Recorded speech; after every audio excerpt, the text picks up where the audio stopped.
سامعین ناظرین، infection control society آپ کی صحت کے لیے، آپ کی آگاہی کے لیے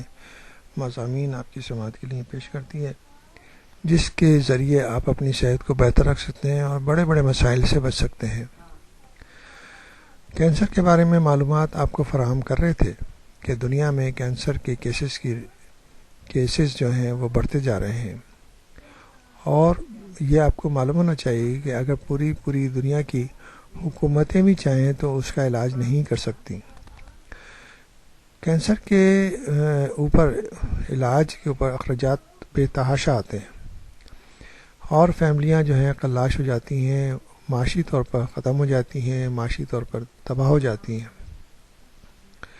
اچھی خاصی فیملیاں جو ہیں اس کا علاج نہیں کرا سکتی، ان کی پراپرٹیاں بک جاتی ہیں، وہ ان کے سارے مسائل جو معاشی مسائل ہیں وہ پیدا ہو جاتے ہیں، اور ذہنی مسائل الگ ہیں۔ ذہنی طور پر اگر کسی فیملی میں کوئی کینسر کا مریض ہو تو پورے فیملی کے اوپر ایک عجیب تاثر سا پیدا ہو جاتا ہے، اور وہ اس کی گروتھ اور اس کے ہر چیز میں رکاوٹ پیدا کر سکتا ہے۔ اس لیے ضروری ہے کہ اس کے بارے میں معلومات حاصل کر کے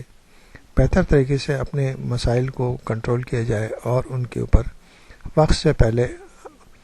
توجہ دے کے ان مسائل سے بچا جائے۔ آرسنک پچھلے وقتوں میں ہم آرسنک کے بارے میں بتانا چاہتے ہیں کہ آرسنک پچھلے وقتوں میں نہ صرف یورپ و امریکہ میں مختلف بیماریوں کے علاج بلکہ برصغیر میں بھی اسے کشتوں یعنی مختلف طبی یونانی دواؤں میں استعمال کیا جاتا تھا۔ موجودہ دور میں یہ آرسنک معجونوں اور کشتوں کے صورت میں استعمال ہو رہا ہے، کیونکہ یہاں تو اس قسم کی باقاعدہ تحقیق نہیں ہوئی، اور اگر ہوتی بھی ہے تو اس میں عوام الناس کی کوئی آگاہی نہیں ہوتی۔ 21ویں صدی میں جو عطائیوں نے یعنی کویکس نے عوام کو بے حد خطرات میں 21ویں صدی میں بھی عطائیوں سے یعنی کویکس سے عوام کو بے حد خطرات ہیں، جو آج بھی بڑے بڑے اشتہارات آویزاں کر کے سادہ لوگ اور ان پڑھ عوام کی صحت سے دن رات کھیلتے رہتے ہیں۔ مٹھائیوں پہ چاندی کے ورق تو آپ نے اکثر نہ صرف دیکھے ہوں گے بلکہ کھائے بھی ہوں گے، حالانکہ یہ سب جانتے ہیں کہ یہ چاندی نہیں بلکہ سگریٹ کی باریک کوئی کوٹی ہوئی پنی ہوتی ہے، جو انسانی صحت کے لیے انتہائی مضر ہے۔ آرسنک کے متعلق اب یہ بات ثابت ہو چکی ہے کہ اس کے استعمال سے متعدد افراد ہاتھوں کے جلد کے ایک مخصوص کینسر میں مبتلا ہوتے ہیں، جنہوں نے اب سے 30-40 سال پہلے یہ عنصر کسی نہ کسی شکل میں کھایا یا استعمال کیا تھا۔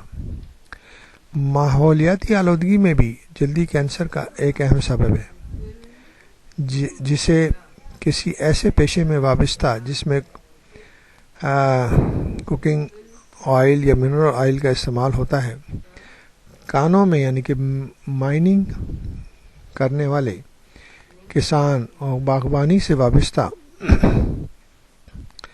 ایکس رے شعاعیں اور شعاعی مشینوں سے وابستہ رکھنے والے افراد بھی ان سے متاثر ہو سکتے ہیں۔ ان میں بچاؤ کا طریقہ احتیاطی تدابیر پر پوری طرح عمل کرنا ضروری ہے۔ کچھ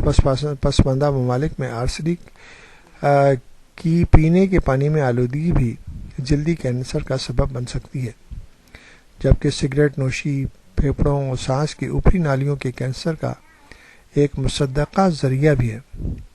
آرسنک کی وجہ سے پیدا ہونے والے سرطان ہاتھوں کی بیرونی سطح،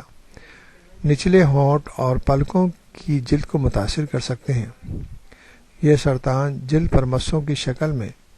کہنا زخم یا علاج سے مزاحم یعنی ایگزیما کی اشکال میں بھی پایا جا سکتا ہے۔ بہتر یہ ہوگا کہ اس قسم کے جو بھی عوامل سامنے آتے ہیں ان کو بڑی احتیاط سے سمجھ کر اور ان پر توجہ دینی چاہیے، اور ان کو اپنے فیملی ڈاکٹر سے مشورہ کر کے ان کا علاج کرانا بہت ضروری ہے۔ ڈائگنوسس کر کے اور تشخیص کر کے علاج کرانا بہت ضروری ہے۔